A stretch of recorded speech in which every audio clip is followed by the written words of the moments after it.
cruellement défaut au pays. Alors sur les réseaux sociaux, certains de ses partisans tentent de redorer son blason de ce côté-là. Et oui, Sophie, sur Facebook et Twitter, nous avons identifié plusieurs comptes qui, depuis un an, mais surtout depuis quelques semaines, prétendent montrer des bâtiments érigés sous l'impulsion du président Tshisekedi. On observe par exemple la photo d'un pont, d'une bibliothèque à l'architecture spectaculaire ou encore d'un terrain de sport flambant neuf. Tous sont attribués à Fachi Béton, surnommé ainsi par ses partisans pour le présenter comme un homme politique indéboulonnable.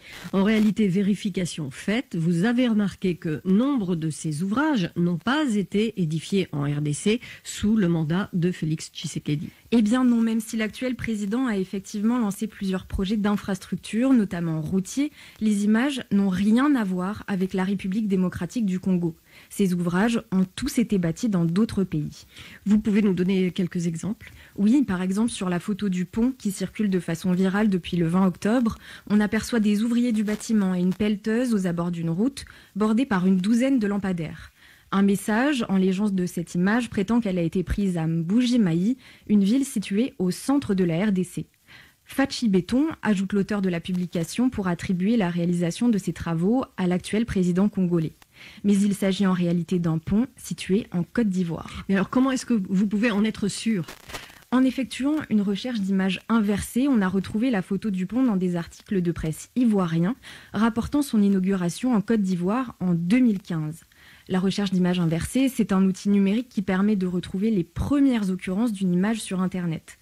On s'aperçoit ainsi qu'on a affaire à une image sortie de son contexte, autrement dit une infox. Est-ce que vous avez d'autres exemples ?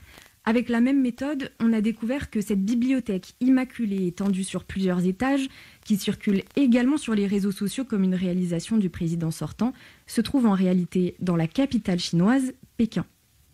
Enfin, le stade de sport n'est pas le stade Tata Raphaël de la capitale congolaise, comme l'avancent plusieurs publications. En réalité, celui-ci est basé en Italie, à Milan, où le joueur de foot Zlatan Ibrahimovic a ouvert un centre de paddle. Vous savez, ce sport de raquette à la mode. Oui, alors aucun lien, on l'a compris, avec les réalisations à mettre au crédit du président Tshisekedi. Quel est le message derrière ces infox, Émilie ? C'est une façon pour les partisans de Félix Tshisekedi de maquiller le bilan de leur candidat préféré sur un sujet d'importance pour les électeurs.